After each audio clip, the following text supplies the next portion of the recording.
Hi there, Mike Williams from Genesis again. Thanks for joining us. So what's the lesson today? Remember, we take these lessons directly from the experiences of working with clients for 30 years, from literally all over the globe. So when we talk about these emotional events that cause so many errors in people's portfolios, we're doing it because we've seen it repeated over and over and over again. So you tell me if this strikes home for you, because I know it does for all of us. We're all wired the same way, but the idea is winning investors tend to learn how to deal with these emotions better. So let's think about what we're going to talk about today.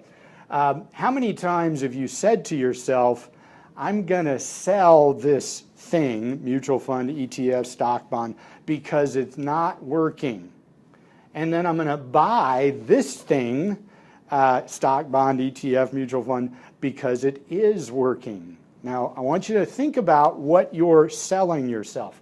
Normally, and you'll have to bear with me, I'm free drawing this, but if you're saying to yourself that something is not working, what do you think that stock has been doing to make you say, I'm going to sell what's not working? Well, you would say to me, Mike, that stock's not working.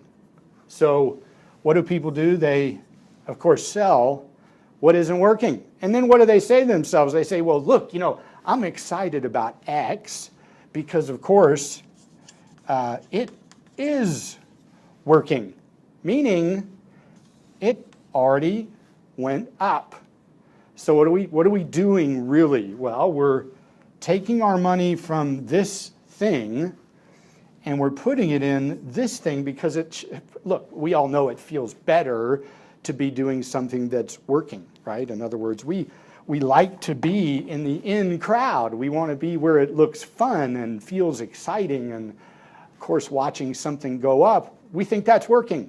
Now, what are we really doing though? We're selling low and we're buying high. Now, we know this is the case because we can point to records over 20 and 30 years. And basically, the public ends up getting about 30% of what the market actually produces. And this, by the way, is the biggest culprit of all. Why? Because how many times have you seen this? You sold what isn't working, and sure enough, later, what does it start doing? It starts working again. And boy, that thing you bought because it's working so well, sure enough, it might go up a little bit more, but then it rolls over and it goes down, and it stops working.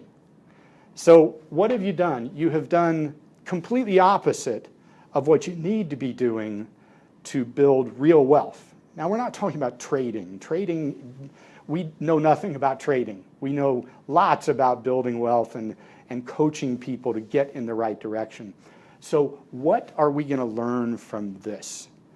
Our mind wants to control outcomes. We want to think we're in control of something.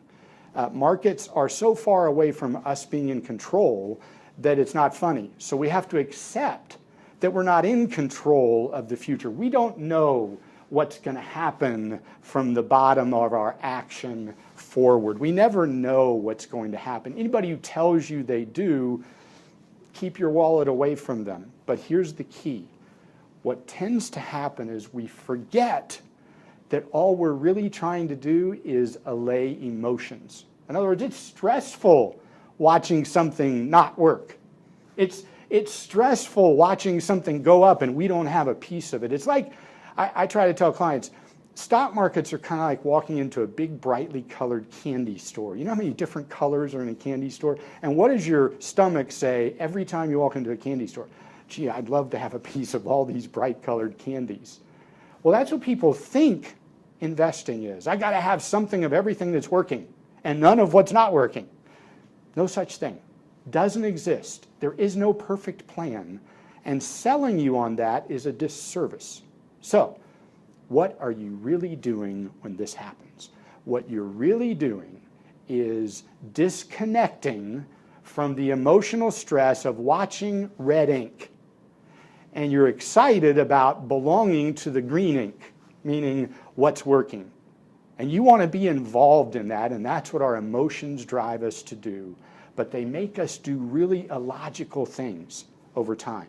and they're very, very expensive. So what do we try to do is we try to help you understand when this actually is an opportunity and when this is actually riskier than you might think it is. I mean, let's face it, what's riskier? Buying something at $10 or buying it at $50 when you remember one thing about every stock, they can all go to zero. Every one of them can go to zero. I'm not saying that to scare you, I'm stating a fact. So the idea is manage risk first and forget these emotions. Hope this has been helpful to you. Make sure you check in on our podcast. We have podcasts on iTunes. It's under Investor Insights by Genesis. I'm the host, Mike Williams, and we look forward to seeing you again on YouTube here. Make sure you follow our channel, and we're going to be back in 2 weeks with another lesson. Thanks very much. We've deemed something that is repeated often that we'd like to call the 5 most expensive words in investing. And let me tell you what those are.